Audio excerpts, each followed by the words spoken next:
Hello everyone, welcome to another edition of Pete's CD Vinyl World. Today, I wanted to do a book review of Ted Templeman's autobiography, A Platinum Producer's Life and Music. So if you're not maybe familiar with the name Ted Templeman, best known probably for producing the first 6 Van Halen albums with David Lee Roth. Also produced the Doobie Brothers, first couple Montrose albums, Linda Ronstadt, Carly Simon. Early on, he produced. Can't think of the guy's name. It'll come to me. But anyway, so I was waiting a long time for this book to come out. I had heard about it about a year or two ago that it was being worked on. It's written by Greg Renoff, who for Van Halen fans, he wrote that Van Halen Rising book about their years leading up to recording their first album. He had interviewed Ted for that album, and he started working with him, asking him if he wanted to do an autobiography, which he agreed. So the book is really thorough and detailed. It's about 450 pages, and you could see that it's real small type, so it's very detailed, goes through his early life a lot. So he had a pretty interesting life. He grew up in California. His parents at one point owned a music store, so he started to get into music. He would go see a lot of jazz artists live, that type of thing, and eventually became a drummer on his own. Formed local bands. Eventually, one of the bands he's got signed by Warner Brothers, and that band eventually became a band called Harper's Bazaar. They released 4 albums on Warner Brothers Records, had a couple of minor hits. Probably their biggest hit, from what it sounds like, is a cover of Simon and Garfunkel's "Feeling Groovy." But they were sort of a lightweight pop, almost like not bubblegum, but just very, very lightweight. They would be on the talk shows, things like that. But in the book, it's interesting because he got to tour with a lot of well-known artists opening for them.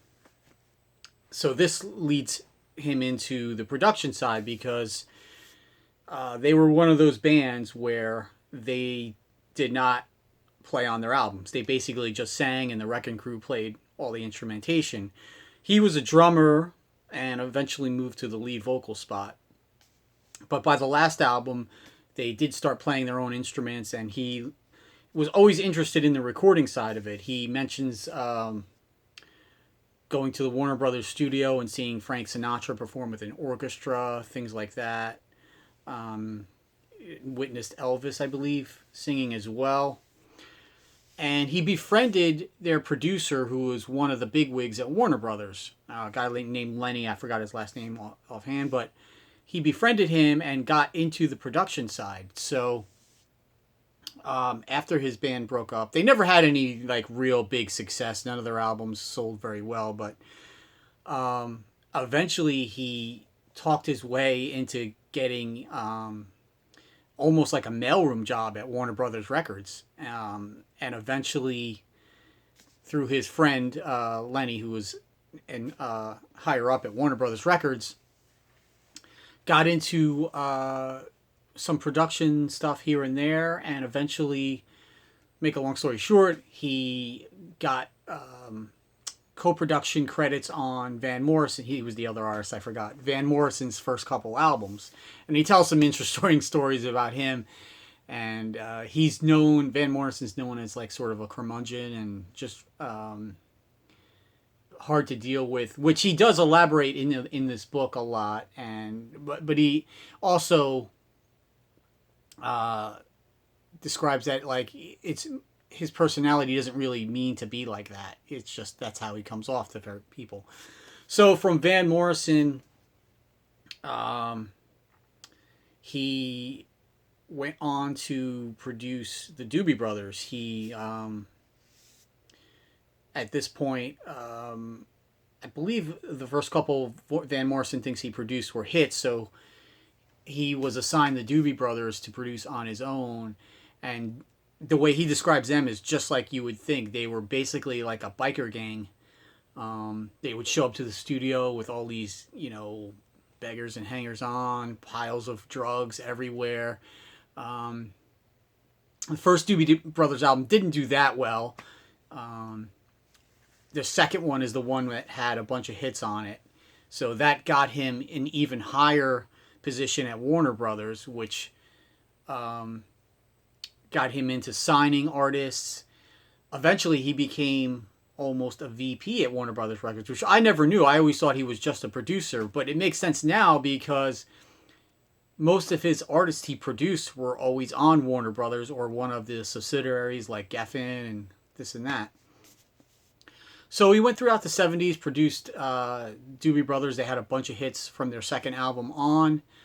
He went on to befriend Linda Ronstadt, Carly Simon, so he did some production for them. Like I said, he mentioned he did the first Montrose albums, first two. And then a band was, somehow he got word of a Van Halen. So he basically signed them on the spot. I forgot to mention also, his right-hand man was his engineer, Don Landee, who also, if you look at the Van Halen albums, they were all engineered by Don Landee. And everything through 1984 that Ted produced was engineered by Don Landee. They kind of had a falling out later on. I'll get into that later. Sorry if this is so boring, but I find all this stuff interesting. So anyway, what everyone wants to know, all the Van Halen stuff. So there's a big chunk of the book dedicated to the Van Halen era of his career. And I'm not going to go into detail of everything, but some interesting stuff happened along the way. He and his engineer, Don Landee, were not impressed with David Lee Roth, either live or in the demos they made. They basically had to coach him through all the vocal lines, which isn't expected. And at first, ironically, they wanted Sammy Hagar to replace David Lee Roth even before they recorded their first album. But eventually, he says he became actually pretty close to David Lee Roth and understood that he was actually a pretty good lyricist for what he wanted to convey, and that David Lee Roth was actually very intelligent, very well read, and he sort of took a liking to him. So eventually he got what he needed out of him in the studio, and actually was one of champion David Lee Roth more than, say, Eddie and the other guys. So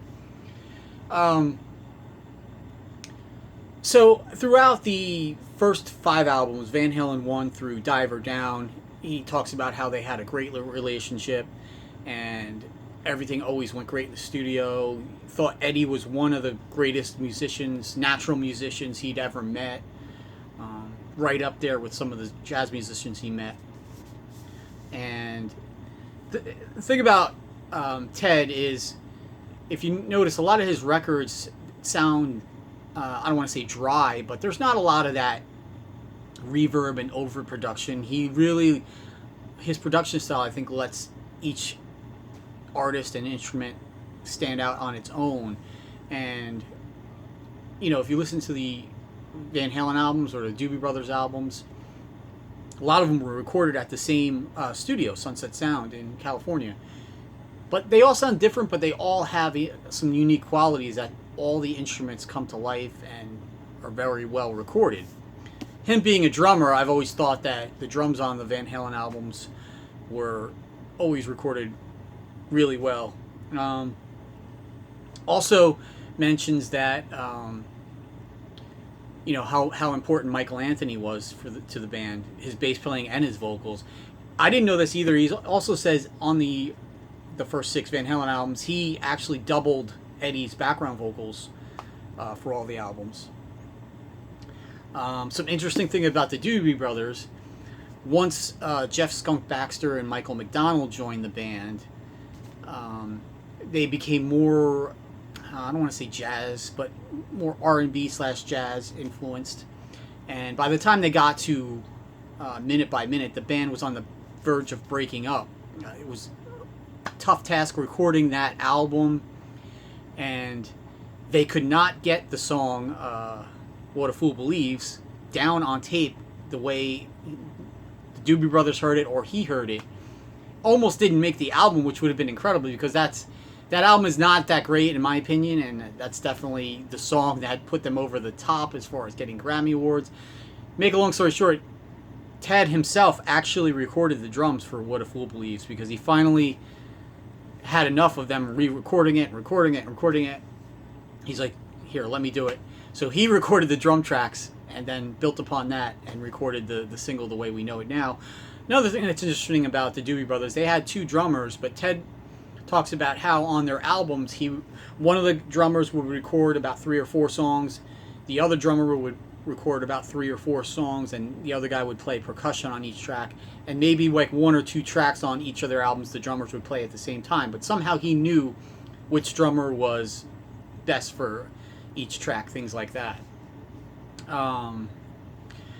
So in 1983, Eddie Van Halen built his 5150 studio at his house, and that's where sort of the things started getting sort of a separation between Eddie and Ted.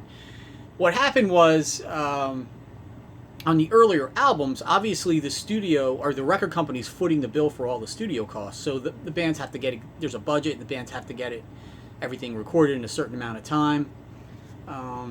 He dispels those rumors about Fair Warning where supposedly Ed and Don Landee would go into the studio in the middle of the night and record stuff, and against Dave and his wishes. He said that's absolutely not true. He encouraged Eddie and Don to work together because they started to get like a really close bond together, him and Don Landee, which comes into play later on. So anyway, back to 1984, he describes how originally they had the demo, Eddie had the demo for Jump as far back as Diver Down. Didn't think much of it, so they didn't record anything with it then. But he describes Eddie as sometimes a guy who holds grudges. Like, for example, if you're familiar with the album Diver Down from Van Halen, the cover of Dancing in the Street had this sequencer / keyboard part that goes throughout the song. Eddie wanted to use that for an original song, not a cover, but they used it for Dancing in the Streets. Somehow that he always held that against Ted, even though that song was actually like a minor hit. I'm not crazy about the cover either, but the song's got a great guitar solo. So, while they built the studio, Ted assumed it was just for Eddie to work on his demos at home. He didn't realize that the band actually wanted to record there. So, Ted finally agreed to it, but what happened was Eddie and Don were at this studio, his home studio, like 24 hours, just re-recording. Ted would go to the work and try to just get these guys to buckle down and record the tracks. They had, 3 or 4 songs initially, and they would just go, Eddie and Don would just go off recording, to the point where they were actually locking Ted Templeman out of the studio while they were recording 1984. Even Valerie Bertinelli at this point would call up Ted Templeman and be like, can you get these guys out of the studio? And, they've been in there for days. So, make a long story short, he was never crazy about Jump until they got the vocal lines and everything recorded. Then he saw the potential of the song. He always, like David Lee Roth, wanted Eddie to say a guitar hero, or like they did with In the Cradle Will Rock, have the keyboards almost sound distorted like a guitar. So eventually, though, he came around and Jump was a big hit. Another interesting thing about 1984, the song I'll Wait, Eddie had all the instrumentation either recorded or written, but Dave couldn't come up with a good vocal melody or hook, so he hooked him up with Michael McDonald, who helped him with some of the verses and then came up with the chorus, actually. He was supposed to get publishing credit or writing credit for the publishing, and they had an agreement that his name wouldn't appear on the album. If you Van Halen fan, you know that all 4 members were written as the songwriters on all the albums. So he was supposed to be left off the album but still get songwriting credits. Turns out that never happened, and there was a big, battle between the Van Halen camp and Michael McDonald for a while, but it was all settled eventually, I guess, by the record company. But towards the end of their sessions for 1984, there was a clear divide between Ted Templeman and David Lee Roth and Eddie, Alex, and Don Landee. And this is where the divide between Don and Ed comes into play. Don and Ted come into play. Ted kept, as an executive of Warner Brothers also, Ted kept badgering them for the master tapes of 1984, saying, we need this album delivered. They wanted it delivered, I believe, on New Year's Eve, 1984. I think it eventually was released the first week of 1984 in January. Ted, at some point, had gotten either a copy of the original master tapes, and he wasn't happy about it, but if he had to do a mix down and a master of that, he could. But so it came to the point where he had that and was going to use that to actually master the album. Eventually, Don Landee showed up to the studio with the master tapes, but he wanted to do the final mix down, which Ted had always done on the albums. So they argued for a bit. He said Don looked like he was up for days, probably with Eddie, who knows doing what. Finally, he gave the tapes over to Ted. He mixed the album, and we have 1984, which is a huge success. But at the same time, there was a clear divide in the band, like I said, between Ted and David Lee Roth, and then Eddie, Al, and Don Landee. Now, through all of this, he in no way thought the band was going to break up. After the tour, they decided, Ted and David decided to do that 4-song EP, Crazy from the Heat, which had some California Girls and Just a Gigolo. Again, at this point, he's thinking they were all still going to reconvene and continue. It turns out, at some point, for whatever reason, at that point in time, if you remember back, it was always blamed on David Lee Roth. Like, Eddie and Alex were always like, boo-hoo, Dave left us, and blah, blah, blah. But reading this book, it doesn't sound like David Lee Roth had any intention of leaving Van Halen. It was more as if Eddie and Don Landee sort of pushed him out. And Ted obviously went with David because he felt in his heart that nobody belonged in Van Halen except those 4 guys. Ironically, in 1984, he also produced Sammy Hagar's VOA album, which had I Can't Drive 55. It was a pretty big hit itself. That was his first album he recorded without Don Landee as his engineer. Even still up until that point, he didn't find out until 1985 that they weren't getting back together, Dave and Van Halen. So it's funny, in his mind also, he didn't think Sammy should do... He advised against Sammy joining Van Halen at this point because he had just produced VOA, which was a hit, and he was going into produce their next album. Turns out that Eddie and Sammy, everybody knows this story, Eddie and Sammy had the same mechanic that worked on their Ferraris and Lamborghinis.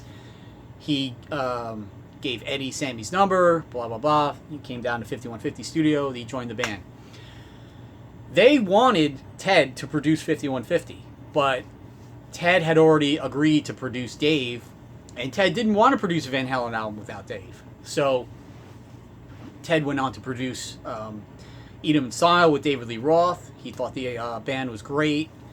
Of course, that had Steve Vai, Billy Sheehan, Greg Bassinet. Great album. Very reminiscent of the first Van Halen album as far as structure. Very different from Dave's first EP, which is more of a not a joke album, but it was an old time covers basically. The funny thing is even after the success of 5150 and Eat 'Em and Smile, both of the albums went multi-platinum, both had huge tours. In his mind, Ted thought they were still going to get back together even after that. He thought Sammy would resume his solo career, Dave would get back into Van Halen, and everyone would be happy again. But it turns out that wasn't the case, and we all know the rest of the history. So at that point, Ted went on to produce actually the the actual reunion album of the original Aerosmith lineup, which was called Done with Mirrors. Good album, but it didn't have the commercial success they wanted, and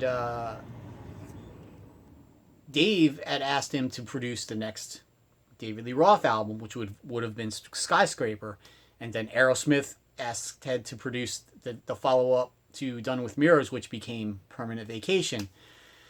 So his loyalty lies with Dave. So he turned down the Aerosmith album, which became Permanent Vacation. They became big, successful band again on MTV, blah, blah, blah. And so Dave calls him right before they're going to start doing pre-production for Skyscraper, and he said that they're going to go on their own. So him and Steve Vai produced Skyscraper, and it left Ted out in the cold, really. He says he lost millions on that deal, not producing, Permanent Vacation and probably the next batch of Aerosmith albums which were huge. But, that's just the way it goes sometimes in the music business.